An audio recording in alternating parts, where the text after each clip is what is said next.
este debe ser, no sé, un video más de reflexión que de otra cosa. Miren, yo llevo matándome en la cabeza un poco como intentando descubrir cuál es la diferencia entre los seres humanos y los animales. En otro video les conté que hay un debate en este momento en el mundo de la ciencia sobre lo que es la conciencia, que nadie sabe qué es y no solo no saben qué es, sino que hay gente que está exponiendo la teoría de que tal vez ni siquiera existe y es una ilusión que tenemos. También porque han descubierto que la conciencia como la entendemos, digamos, a nivel más no filosófico, sino como de cosas de cerebro, se ha descubierto que existe en otros animales. Y cuando nosotros empezamos a estudiar evolución e intentar entender nuestros comportamientos, hay muchas cosas que son muy similares a otras especies. Entonces como que a mí me cuesta mucho la idea de entender qué es lo que nos separa realmente, porque evidentemente algo hay, sí, hay una complejidad. Hoy estaba escuchando un podcast con la señora Marta, y Marta Beck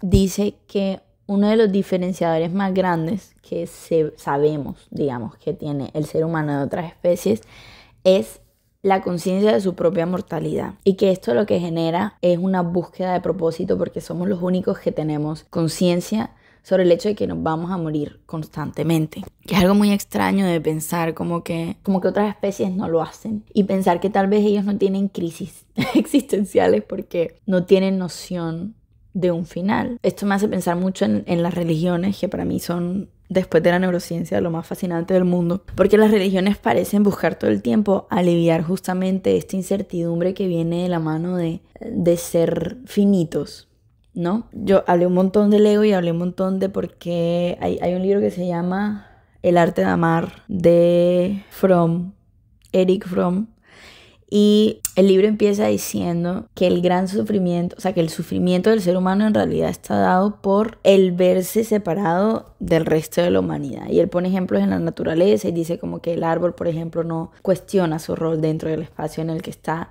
igual que el león, que tiene la manada y que sabe que tiene que cazar. Y bueno, el ser humano sí, o sea, como que todo el tiempo se lo está preguntando, y esto hace que se desarrolle un ego, un yo que está separado de su propia naturaleza, y en esa separatividad sienta una soledad inmensa.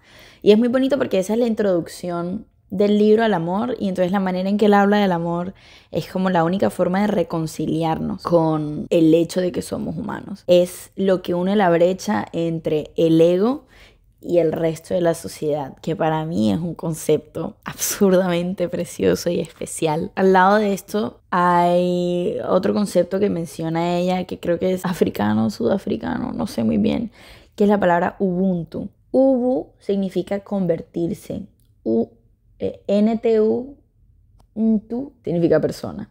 Y la traducción literal es soy porque somos a través de los demás. O sea, el soy, o sea, en realidad lo que significa es somos a través de los demás, como una cosa de reconocer mucho el espacio que hay entre dos seres, de nuevo, como en relación a esta brecha que hay entre el yo y el otro, y como Ubuntu sería juntarla, abrirle espacio a ese espacio, llenarlo con una conciencia del otro, hacer al otro parte de uno. Y dejar de vernos como algo separado, sino como una cosa, tal vez como que se retribuye constantemente. Ella dice una frase muy linda que no es de ella, es de otra persona, pero dice que el propósito, que fue donde empezamos el video, la búsqueda, bueno, más o menos, la búsqueda de propósito dada por la conciencia de la muerte, es where my deep gladness and the world's hunger meet.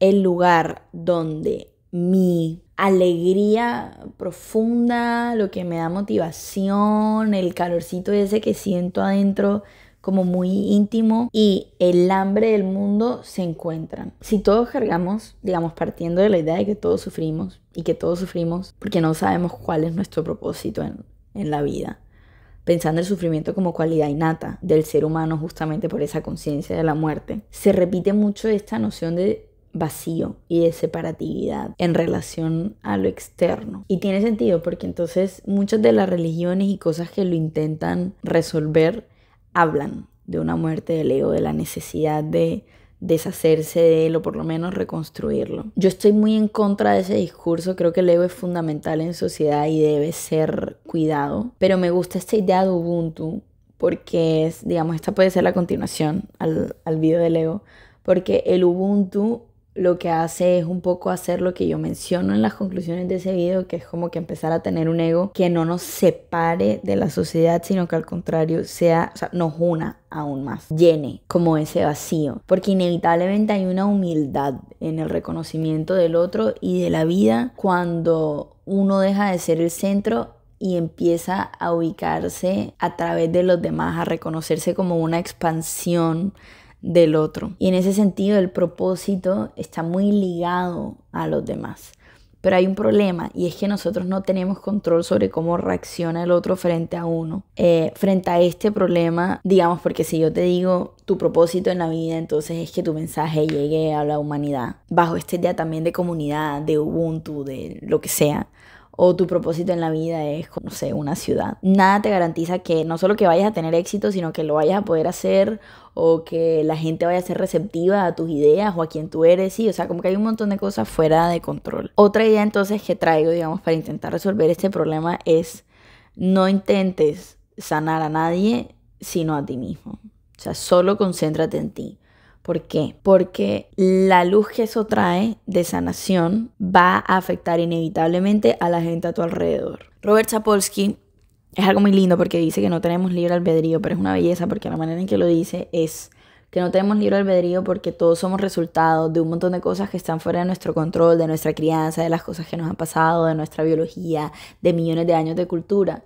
Y que entonces las decisiones que nosotros tomamos en realidad no son decisiones conscientes, sino resultados. Todo el tiempo somos resultado de lo que hemos sido y lo que han sido las personas que han estado en contacto con nosotros y lo que las personas que han estado en contacto con ellos. ¿Qué somos entonces en sociedad si no tenemos control sobre nada y no tenemos libre albedrío y bla, bla, bla, bla? ¿Cuál es la esperanza en eso? Uno sí puede cambiar y cambias todo el tiempo, influenciado por la gente que te rodea. Es decir, si tú eres resultado de la gente que te rodea, todo lo que eres ha sido moldeado por interacciones con él afuera. Y si tú eres parte del universo, que lo eres, tú inevitablemente afectas a la gente alrededor. Y es una retribución constante. Todo lo que te afecta, tú lo estás afectando. ¿Qué significa esto? Que bajo la noción de entender que no está en nuestro control la manera en que la gente a nuestro alrededor reacciona, pero con la conciencia de que lo que hacemos sí tiene un efecto. No tenemos control sobre el tamaño de ese efecto y lo que es, pero que sí lo tiene. El trabajo primordial es en hacer paz con uno mismo y con su entorno y esperar en el mejor de los casos que esa paz afecta a la gente que te rodea. Y que si afecta a la gente que te rodea, la gente que rodea a las personas que te rodean también se vean afectadas. Y todo termina siendo una red de luz, de paz, de amor. Ubuntu, soy porque somos. Y aplica para lo contrario. Son porque soy. Y hay algo muy bonito en que nuestro propósito en la vida sea una conciencia como de acompañamiento al sufrimiento innato que viene con nacer y con las cosas a las que todos nos enfrentamos. Hay algo lindo de ser humano y reconocerse en un espacio con otros seres humanos, de saber que hay muchas cosas universales y que la cualidad de yo haber nacido siendo de esta especie significa que de alguna manera puedo entenderte o aproximarme a sentir cierta empatía, porque por lo que dice Fromm, sentimos todos cierto vacío y cierta separatividad del mundo en el que estamos. Entonces, no sé, estoy como jugando con estas ideas, con estos conceptos, con estas cosas. Yo no sé si ustedes me siguen en TikTok. No sé quién ve estos videos. Yo quisiera que fuera todo el mundo porque aprendo cosas muy chéveres y me gustaría que todo el mundo supiera las cosas. Pero bueno, la razón por la que yo empecé el canal fue por TikTok, y la razón por la que empecé TikTok fue porque yo estaba en un proceso de justamente búsqueda de herramientas para mi propia paz y empecé a encontrarlas y dije, todo el mundo tiene que saber estas cosas. Y me metí ahí como a decirles las cosas que había como descubierto y tales, y esperar que ciertas personas resonaran con ello. Tenemos una comunidad pequeñita pero que está ahí. Y creo como que, no sé si siento que es un sentimiento generalizado donde hay preocupaciones, digamos, cuando uno no está distraído con lo que se supone que es la vida y bueno, las cosas externas y como que siempre que las personas no están en estado de supervivencia y pueden permitirse el lujo de la tranquilidad, surgen estas cuestiones existenciales una y otra vez. O sea, lo vemos en el arte, en la literatura, en la poesía, en las películas, en los filósofos, sí, o sea, como que a través de la historia, una y otra vez. La gran pregunta es: ¿qué hacemos aquí? Siempre. Todas las religiones lo intentan contestar y dar paz frente a ese problema que parece no tener solución, pero que la necesita, por lo menos de manera individual, para atenuar el sufrimiento y salir de él, de la trampa, de lo inescapable, de la victimización o de endiosarnos a nosotros mismos. Y yo he estado jugando con eso.